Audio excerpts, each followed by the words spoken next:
스포츠는 자신을 중립적인 공간, 즉 경기장, 코트, 스타디움, 점수가 외부의 정치보다 더 중요한 곳으로 내세우는 것을 좋아합니다. 하지만 무대가 커질수록 그 경계를 지키기는 더 어려워집니다.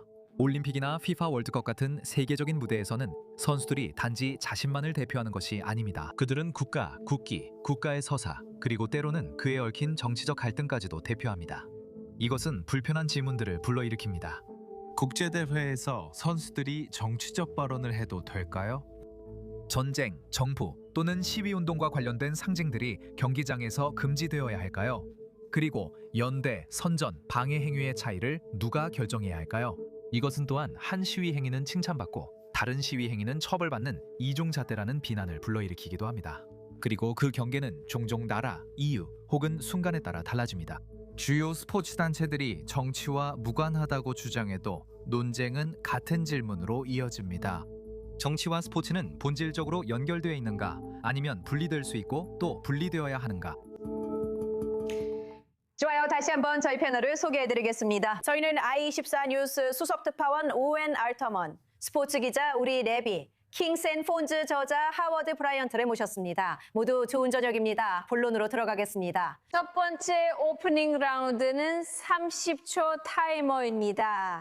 그래서 스포츠와 정치가 영원히 연결되어 있느냐는 것이 질문입니다. 이 둘을 분리할 수 있을까요? 하워드 씨, 먼저 시작해 주시겠어요? 물론 두 분야는 연결되어 있습니다. 100년 동안 연결되어 왔죠. 특히 미국에서는 시작부터 연결되어 있었습니다. 1936년 올림픽처럼 가장 유명한 예로 돌아가 보면 그때는 사실상 나치즘과 자유에 대한 대결이었기 때문입니다.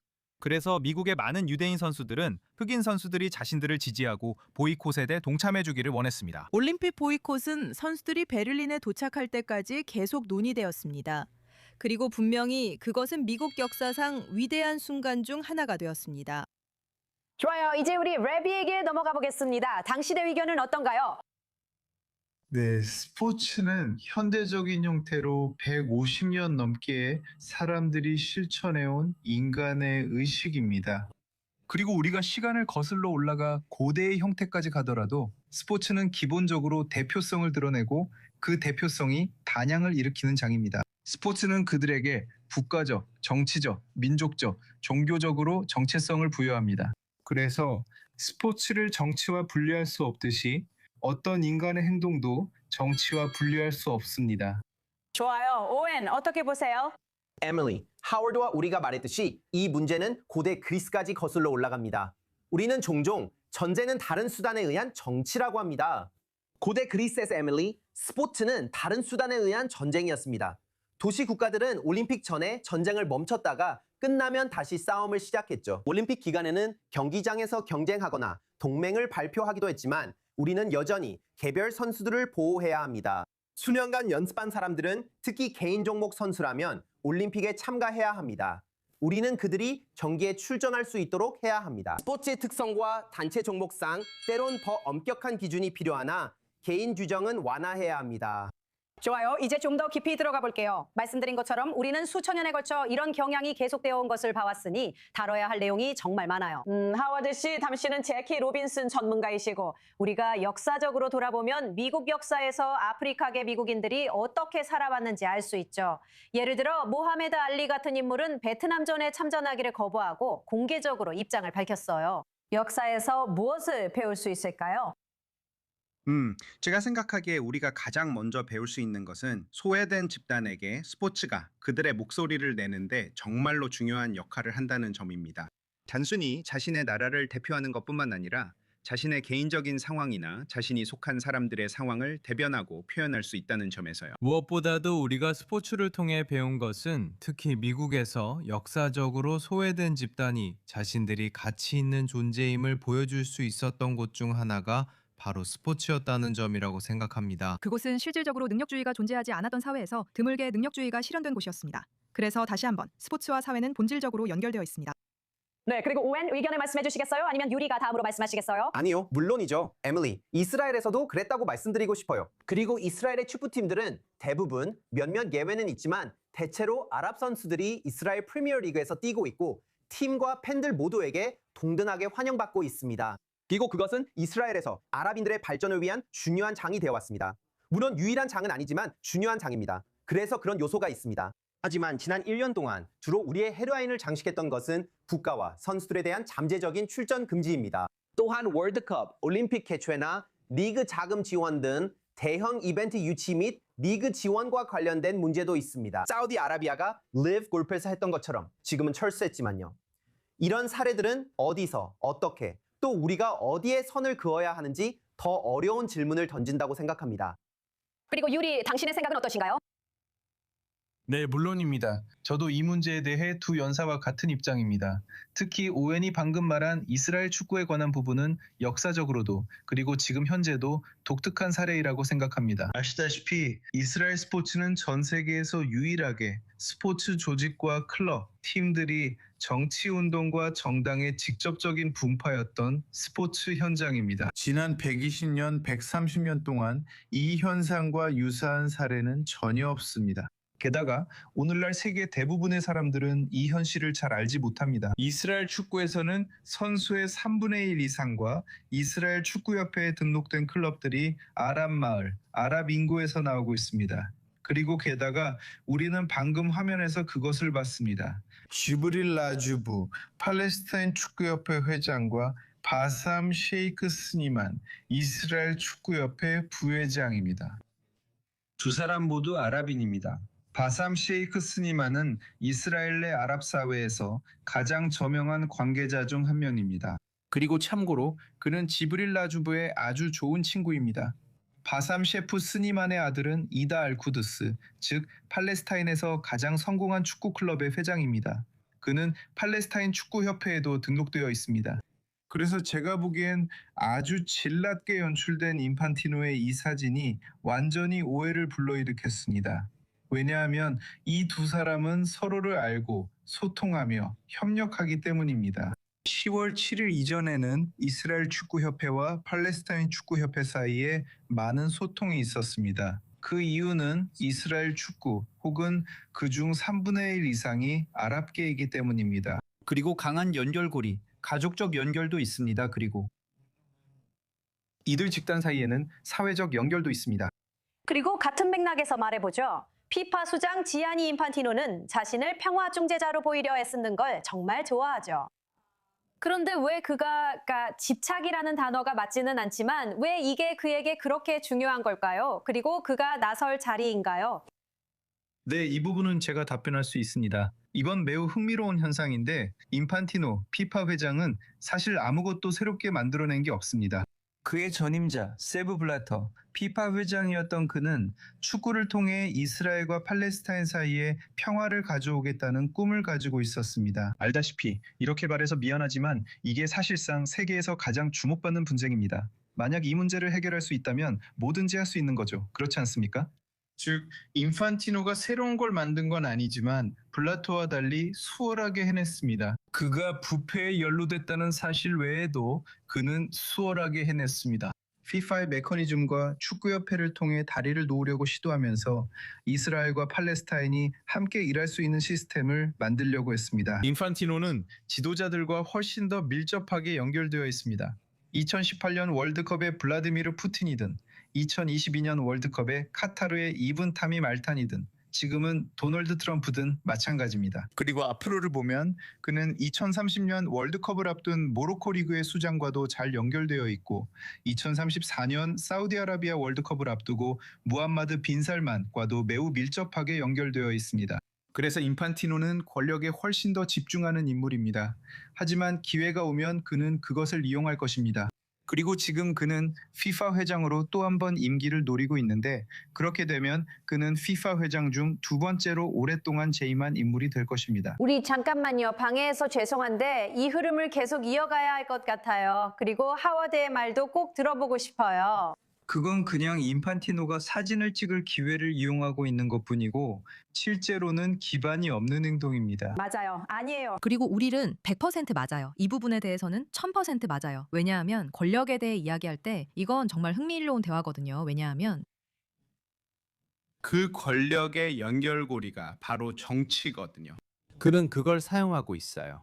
특히 그가 하려는 걸, 그가 만들고자 하는 걸 만들려고 할 때. 그리고 월드컵에 대해 조금이라도 따라가 본 적이 있다면 우리가 아프리카 국가들이나 남미 국가들 혹은 여러 다양한 동맹들에 대해 이야기했던 그 부패와 연결고리가 모두 스포츠의 가장 꼭대기에서 권력을 공고히 하는데 뿌리를 두고 있다는 걸 알 수 있습니다. 그리고 우리가 2002년 솔트레이크 시티 올림픽에서의 부패를 봤던 것처럼 이 두 가지 이야기는 결국 이 대화의 시작점으로 다시 돌아오게 만듭니다. 즉, 여러분은 조직의 권력에 대해 이야기하고 있는 것입니다. 그리고 그와 동시에 선수, 즉 운동선수들이 무엇을 말할 수 있는지에 대한 개인의 권한에 대해서도 이야기하고 계십니다. 이 둘은 정말로 완전히 다른 문제입니다.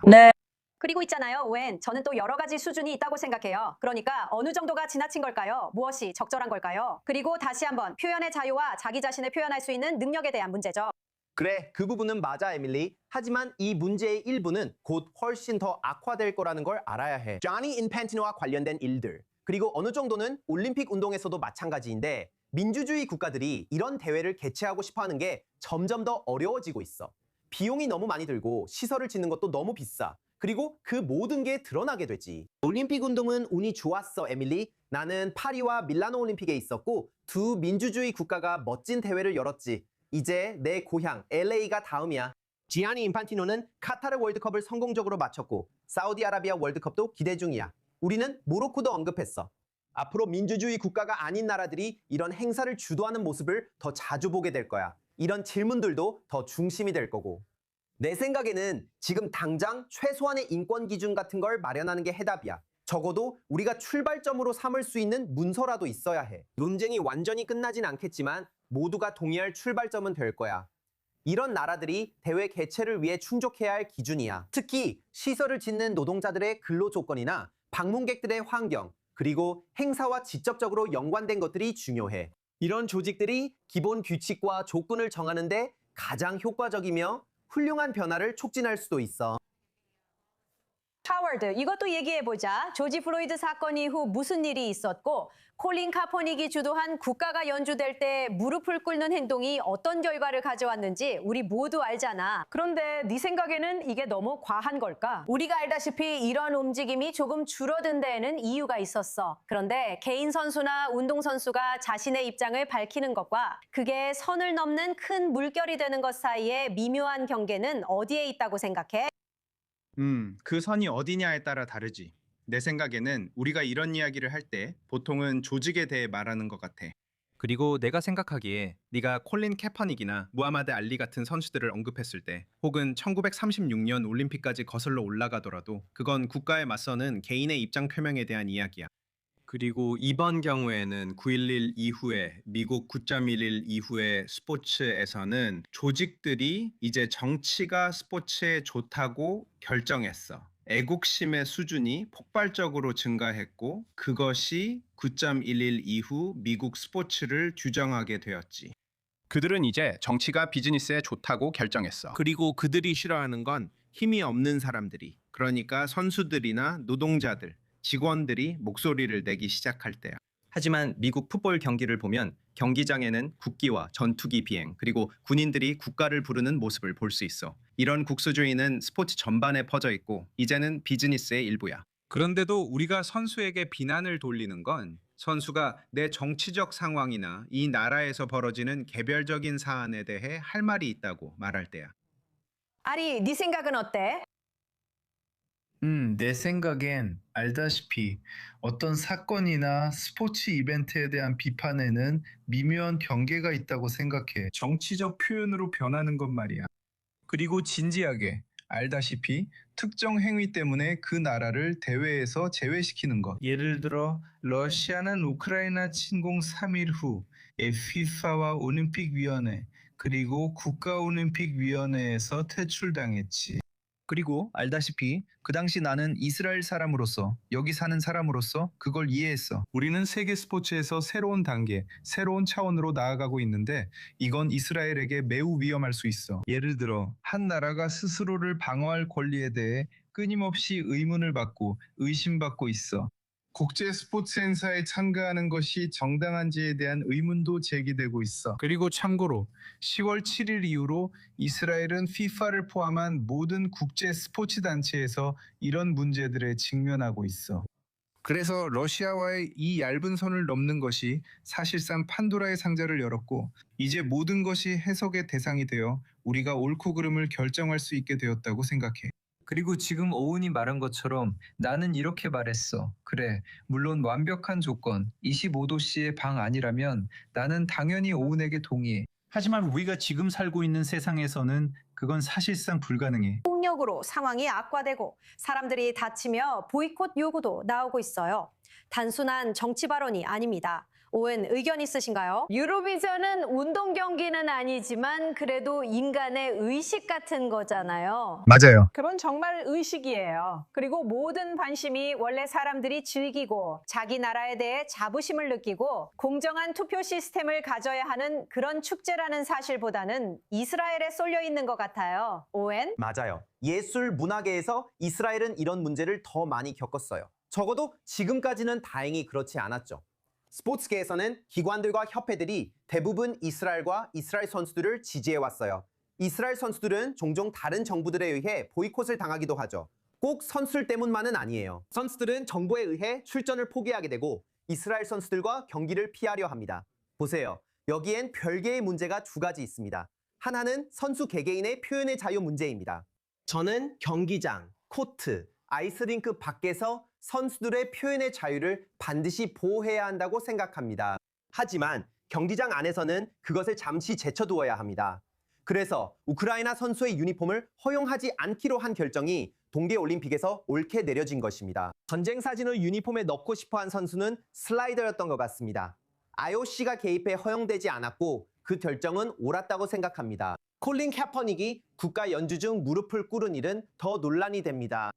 그 경우에는 그런 일이 일어나지 않았으면 더 좋았겠지만 그런 규칙을 강제하기는 어렵다고 생각합니다.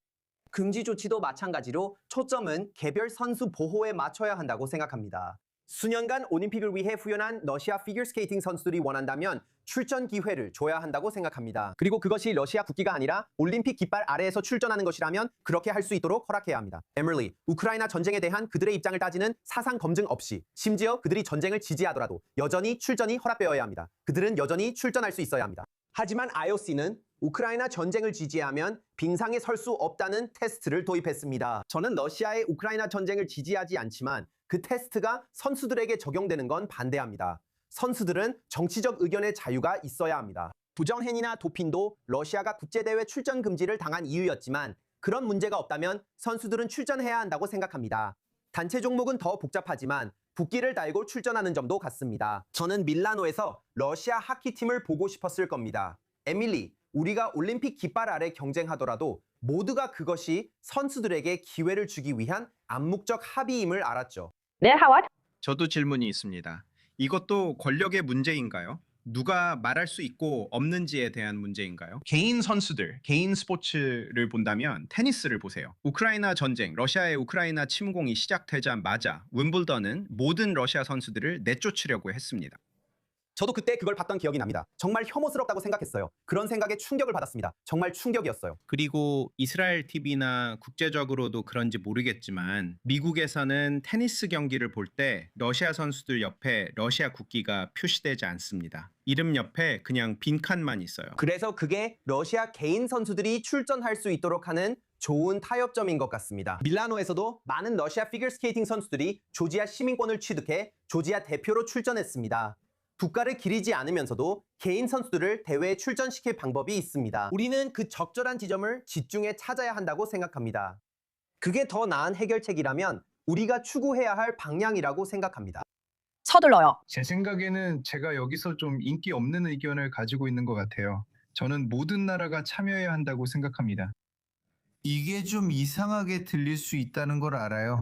이게 정당하지 않게 들릴 수도 있다는 걸 알지만 여러 면에서 이 대화에 처음에 우리가 말했던 것처럼 스포츠가 많은 경우 전쟁을 대체한다고 생각합니다. 조지 오웬도 1984년에 그렇게 썼던 것 같아요. 그래서 아마도 모두가 배낭에 밴드를 넣고 함께 참여하게 하면 실제로 일어나고 있는 긴장의 수준을 줄여야 할 것 같습니다. 왜냐하면 갑자기 이제 탁구에 집중하자, 이제 축구에 집중하자, 이제 올림픽 경기들에 집중하자고 하니까요. 그리고 저에게는 요즘 세상에서는 인기가 없는 생각이지만 그게 유일한 길이라고 생각합니다. 모두가 국기에 상관없이 참여해야 합니다. 저는 그게 인기 없는 생각이라고 생각하지 않아요. 그들은 규칙을 따르고 있습니다. 네, 저는 당신의 의견이 인기 없는 의견이라고 생각하지 않아요. 제 생각에는 지금 사람들이 받아들이지 않는 건 이게 제3세계와 제1세계의 싸움이 되어버렸다는 거예요. 제1세계는 항상 누가 참여할 수 있고 누가 못하는지, 누가 말할 수 있고 누가 못하는지를 결정해왔어요. 그리고 이제 제3세계가 더 목소리를 내기 시작하면서 상황이 복잡해지고 있어요. 하지만 우리가 선수들을 유아 취급하지 말아야 한다는 점도 잊지 말아야 해요. 선수들은 자신들이 정치와 정치적 의제를 대표하고 있다는 것을 알고 있어요. 그들은 자신이 무엇을 하고 있는지, 왜 그렇게 하는지 잘 알고 있습니다. 저에게는 올림픽과 프랑스 오픈이나 윈블던 월드컵 같은 대회 사이에 차이가 있다고 생각해요. 그 이유는 이렇습니다. 이게 타협점이었고 그래서 서로 죽이지 않는 겁니다. 우리가 아니면 실제로 서로를 죽이고 있지만 스포츠에서는 전쟁 대신에 우리가 나가서 서로를 대표할 수 있을까요? 그래서 우리 모두 그 부분을 이해하고 있습니다. 하지만 미국에서 특히 흑인 선수들과 관련해서 선수들도 잊지 말아야 합니다. 1940년대부터 지금까지 흑인 선수들은 미국의 다른 면을 보여주기 위해 그리고 이 나라의 인종차별과 여러 문제들이 치명적이지 않다는 것을 보여주기 위해 이용되어 왔습니다. 네, 그 점에 대해서 이제 잠시 쉬는 시간을 가져야 할 것 같습니다. 모두 정말 감사합니다. 정말 흥미로운 대화였습니다. 어디 가지 마세요. 곧 더 많은 이야기로 돌아오겠습니다.